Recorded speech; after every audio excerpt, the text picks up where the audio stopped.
Hello everyone. నేను మీకు చెప్పాను కదండీ విలేజ్‌కి అయితే వచ్చేసాను. తాటి ముంజలు తింటున్నాను అండ్ సమ్మర్‌ని ఎంజాయ్ చేస్తున్నాను అని చెప్పి. ఇదైతే నేను మా ఆడపడుచు వాళ్ళ ఇల్లండి. సో, ప వాళ్ళ మనమరాలిది బర్త్‌డే అంటే మేము అక్కడికి వెళ్ళామన్నమాట. వెళ్ళినప్పుడు బర్త్‌డే అయిపోయిన తర్వాత నెక్స్ట్ డే మాకు ఫుడ్ అయితే కొంచెం స్పెషల్‌గా చేసి అయితే పెట్టారు. సో, మేము అక్కడికెళ్ళినప్పుడు మా హస్బెండ్ ఏం చేశాడంటే ఒక 9 కేజీస్ పుచ్చకాయనైతే తీసుకొచ్చాడండి. 9 కేజీస్ అంటే నేనన్నా 9 కేజీస్ ఎలా ఉంటుంది అని అన్నాను. తీరా అది చూసేసరికి ఇంత పొడవుగా సరే 9 కేజీస్ ఉంది కదా! లోపల అంటే స్వీట్ ఉంటుందా లేదా అని చెప్పైతే నేను అనుకున్నాను.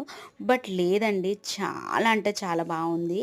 అండ్ వన్ మోర్ థింగ్ ఏందంటే ఇది విలేజ్‌లో అనమాట. మాకు దొరికిందయితే 9½ కేజీ అనమాట ఇది. మామూలుగా అయితే 1 కేజీ, 2 కేజీ, 3 కేజీస్ అయితే చూసుంటాను. 9 కేజీస్ అయితే నేనెప్పుడూ చూడలేదు. సో, ఇది 9 కేజీస్ అంటే మొత్తం మా ఎంటైర్ ఫ్యామిలీ అంతా ఉందనమాట. సో, ఒక్కొక్క 1 పీసెస్‌గా ఇలా కట్ చేసుకొనైతే తిన్నాము. ఇలా మా ఫ్యామిలీ అందరిని కూడా మీకొకసారి చూపిస్తాను చూడండి. అండ్ మా అబ్బాయి అయితే ఫుల్ ఎంజాయ్ చేస్తున్నాడండి. అండ్ ఈ వాటర్ మిలన్ తోటి పిల్లలు, పెద్దలు అందరం ఉన్నామనమాట. అందరమైతే ఈ వాటర్ మిలన్ ఎంజాయ్ చేస్తున్నాం.